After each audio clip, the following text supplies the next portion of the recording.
How long have you been blacksmithing for? Oh, this was my 50th year of blacksmithing. Yeah? Yes. Wait, how was it when you started? What was it like?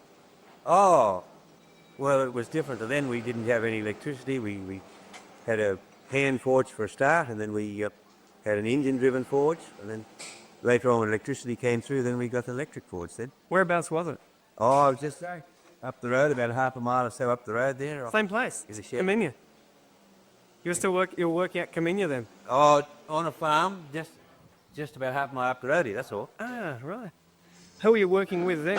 Oh, no, I started on my own. You started on your own? Yeah. You didn't do an apprenticeship with somebody else? Or? No, just used to... Oh, well, I used to go to these old blacksmiths and they used to show me how it was done and I'd go home and do it, you know. There was quite a few blacksmiths about in the area then, but not anymore now. They're all gone now. Was there anybody in particular that you really got a lot from? Oh, yes, a chap by the name of Harry Kwadaszewski. Whereabouts was he? He was at Clarendon. He was about 5 miles down the road. How old would you have been at the time? Oh, 15, started off. You were interested in the... Oh, yes. What did you start doing? What were you making? Oh, it was mostly sharpening ploughshares, and then we used to do wagon wheels and rebuild wagon wheels and things like that. Is that a complicated job, rebuilding wagon wheels? Oh, there's a fair bit attached to it. Oh, yes, I suppose. Again, you've got to know how to fit your fellies, and you've got to know how to... how big to make your tyre and how to shrink your tyre on, make your tyre fit properly. Oh. Would you have used one of those shrinking machines, or would you... No, I used to cut them and weld them. Right. What, that have been a forge weld in those days? Or? Yeah, I used to start off forge welding, yes. Yeah. And then afterwards we went into it. When electricity came through, then we used to just cut them and electric weld them. Sounds like a lot easier. Yeah. What sort of work are you doing here now? Oh, Smithing work? mostly ploughshares, and crowbars, mattocks, sharpening, and cattle brands is a big thing now, making a lot of cattle brands. And you're also doing demonstrations at shows and... Oh, yes, yeah, we have 6, 8 shows a year, I suppose. Do you enjoy that? Oh, yeah, yes. Can you do, these days with electric welding and everything else, can you do without a blacksmith? Like, have most of those things been replaced, or are those things you can still only do with blacksmith? Well, most workshops do, yes, but you must have a blacksmith to sharpen ploughshares and sharpen crowbars and things like that, anything that's to be drawn out by heat, oh yes. One of the hardest things seems to be forge welding for people taking it up these days. Oh yeah, that's quite an art. Right. What are the tricks with forge welding?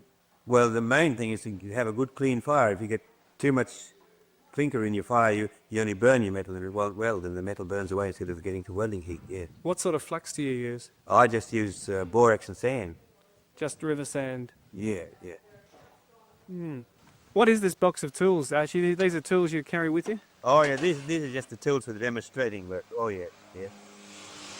That's one of the prizes. That's the old two-fold brass rule in feet and inches. Can you still get those, or are they pretty hard to get? No, they're not even allowed to import them now because you're supposed to go metric. Ah, right. Yeah, they're scarce. They're really scarce. Yeah. I suppose a wooden ruler wouldn't be much use to you to burn to. No, you burn him all the time. Yeah, you must brass rule. And there's some of the handles I've made. That's a rested handle. How do you make those handles? That's a forge wheel job there, is it? Yeah, you weld them up on the ends and then you twist them up and then you unwind them again and you get the twist. Right. And that's quite a complicated thing too. That's a 3-plat. Good heavens. Platted, that shovel handle made in 3-plat. Do you actually plait that while it's hot? Oh yeah, on my word. Not that you have much choice, I guess. No, it's beautiful. Yeah. Getting in close like that. Yeah. A pair of tongs I've made. It's the homemade tongs. Right. Is that from one piece of steel or? Oh no, you make that up out of a flat piece of steel and draw it down there. Then you weld they're forged well. Then you weld your handles round on their arm. Oh yeah. That's a pair of tongs I made especially for welding chain links, because you got a little groove across there so that your link doesn't get away on you, and then you can hold him there. And then if you're putting your link in a chain, he's narrow because you get the chain up each side. Then see. Right. Weld that onto there. Weld that in there. And that's a hardy. Putting in your anvil for cutting steel. You've made that as well? No, I didn't make that one. I don't think so. Oh, I've had it nearly 50 years. I just forget now, but I don't think I made that one. No, I think that's a ballpark. This is a homemade bottom switch. I made that one out of a truck axle. That's for making round. They have a top switch in there, and this is the bottom switch, and then you put your iron, then you just get somebody with a sledgehammer, and that makes it nice and round. There, Right. don't leave any hammer marks on it, eh? And of course, then there's the punch for making horseshoes. Just about the score. And oh, well, then of course the hot set for cutting the steel. What would that be made out of, Archie? Oh, that'll make a bit of good steel. That's a bulk one. That's good steel in that. You can cut hot or cold with that. He's hard. What was that circle thing you had there? Was that a in the box? This one? No, you had a circular.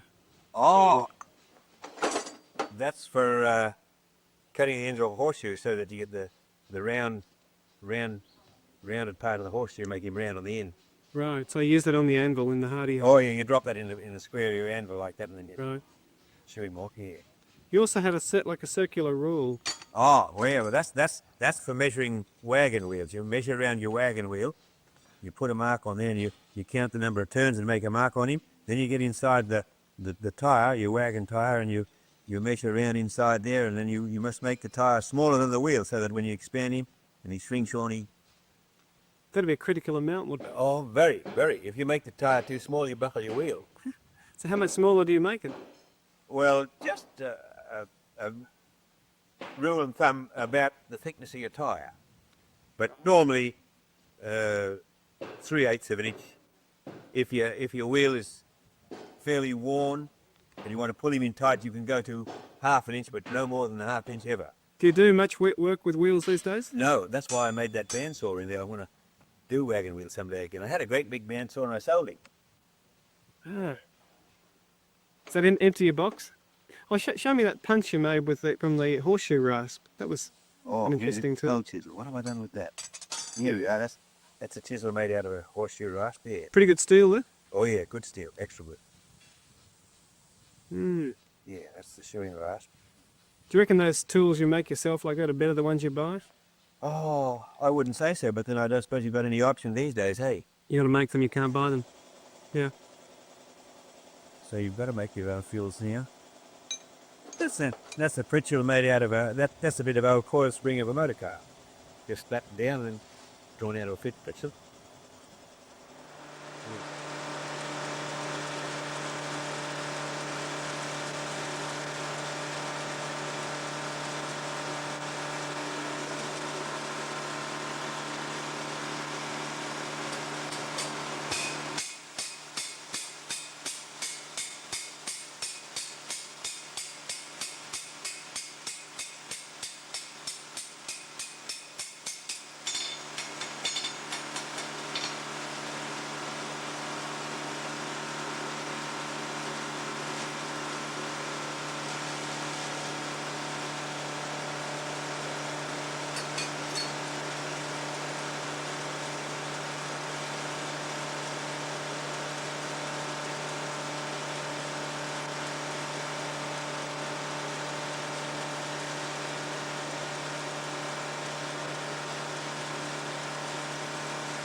How many small horseshoes have you made, Archie?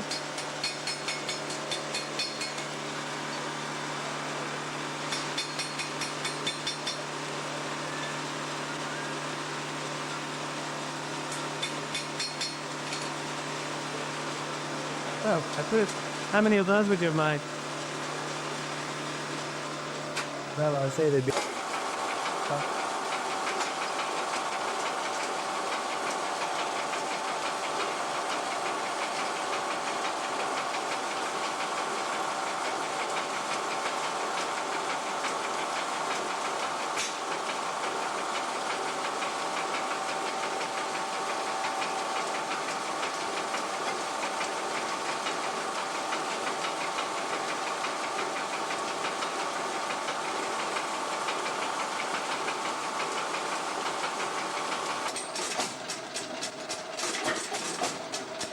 Where's it come from, Archie? Oh, it came from up Ravensburn way originally. Been used as a pump. Oh yeah, old one. What's the old pump on the end? What's the pump on the back of it for? Oh, that's there. I'll explain that to you in a minute. They probably have water in there that if that comes forward, take it out, oh, can't be demonstration fit out. And you actually rebuilt that.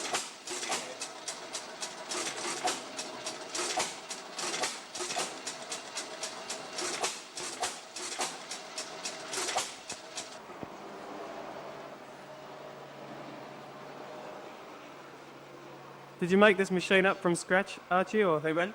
did you make this machine up from scratch, or was it existing? Oh yeah, on my way. Oh, this is a modern innovation. That's been done about 20 years ago. But I used to have a tin up here with a little tap on, and the cooler used to run over, and I'd catch it and then tip it back into the tin on top of it. Right. Oh, now you've got the holes in the fuel pump. Yep. But you just keep recirculating the fluid there.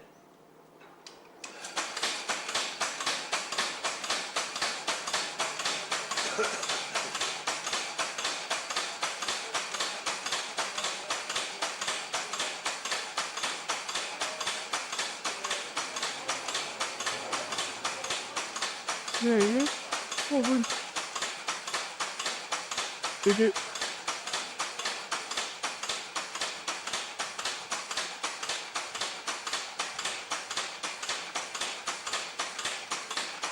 See, that's the white, there's two white color pulses, the two hands, and look at you can see.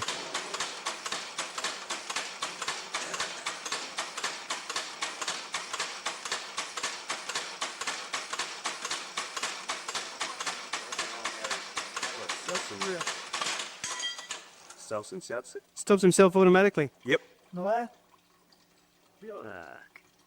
Very neat. And does that catch the coolant again? Yeah, that's recirculating all together because the suction comes out of that container and pumps it through the pump into the little trough and it keeps running back into there. I mean, you only got to refill that when you...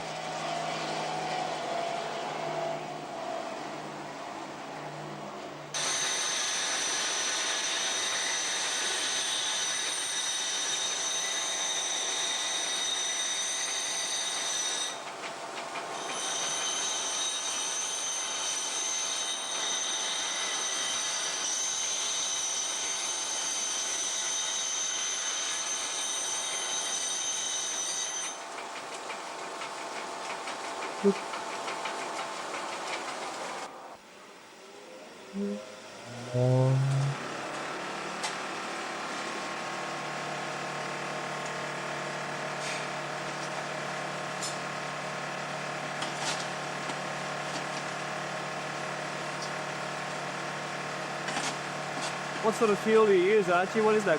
Coal. Coal? Yeah, how much you bought today?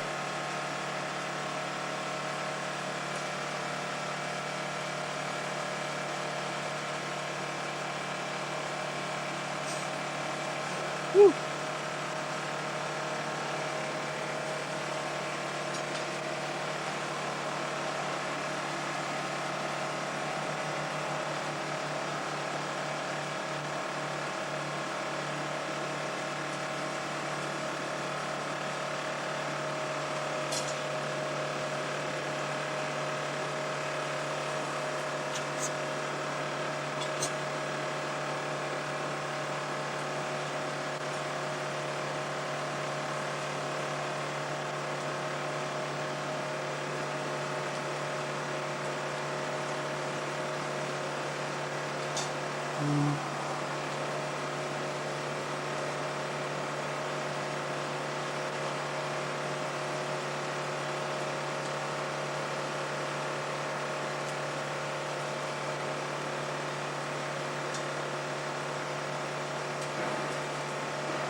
It's very neat. Yeah, when you're making a hinge and you roll it around something like that, you might find that it's a bit tight. So what you've got to do when he's hot, then you bring him from the back and you bring him up like that, and you're sort of rolling up and making the eye a little bigger, so that when you turn him over, the pin's got to drop out. What will happen when it cools down? Will it get tighter or looser? No, don't make much difference. Be about the same.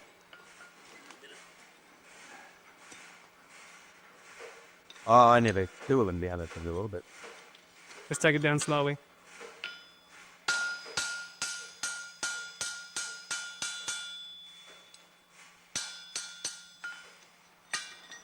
it's It's good. doesn't make much difference to mild steel.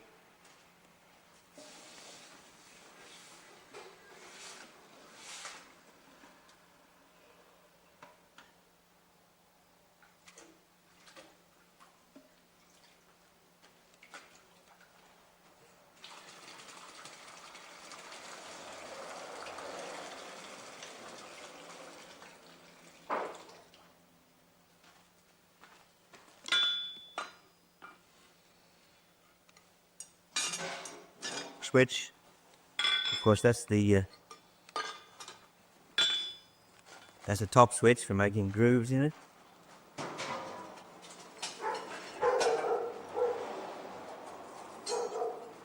That's a flatter. You have somebody who sits here, you sharpen your crowbar, you make it nice, and that makes it nice and flat. You don't have no hammer marks. Take all your hammer marks here. And of course, that's a fuller. You can if you want to stretch out a piece of iron, you can give it a fuller. Or if you want to make a groove, like the old time Blacksmiths used to sort of put a little groove across the two little grooves across the end of the inch to make it look fancy. Well, you just hit that across and you make two little grooves, make it look fancy, kiddo. Right. Here, that's the. And what about over at the fire itself? You've got Wait, wait. over at the fire itself. What's the thing on the left-hand side with the Oh, this here. pot? Yeah. Oh, that's.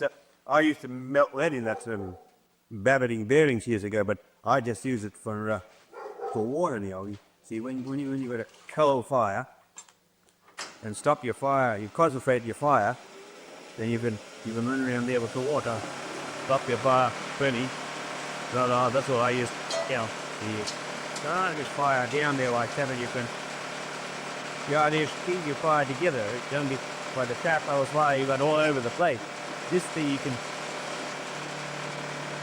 Like your fire concentrate. You the heat all in one place. How big could you have your fire in this forge? How far out could you take it? Oh, well, one thing was the jury. That's about average verdict. That's about it. Sharp plough shears and fixed mattocks, crowbars and things like that. Well, that's about solidly far. But you're going to take a thing on like that drill. Well, then you might put a whole bucket full of coal on there and make a great big fire. And you're going to have a fire then about 6, 8 inches, 10 inches in diameter. So you great big strong fire that you get plenty of heat. Yeah. Oh yeah.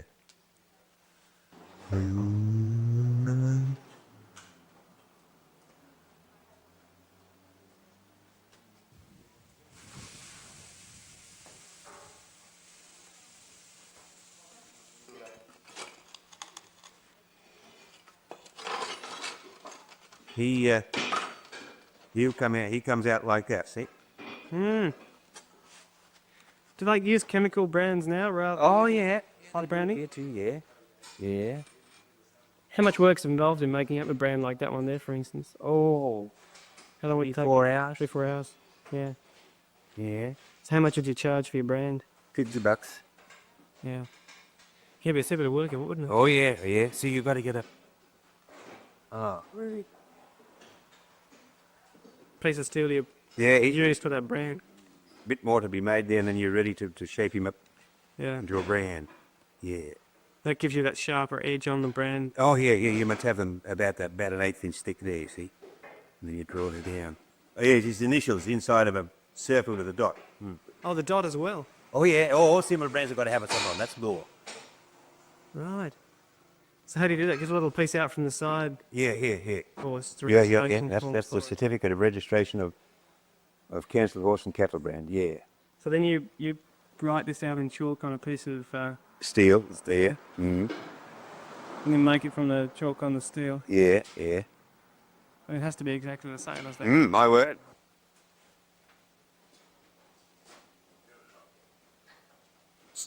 Oh! There's why we you be some.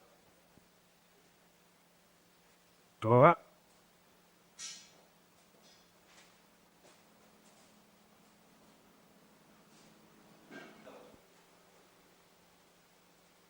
What do you on B? Yeah. All that there? You on there, though. Go on there.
days like of blacksmithing?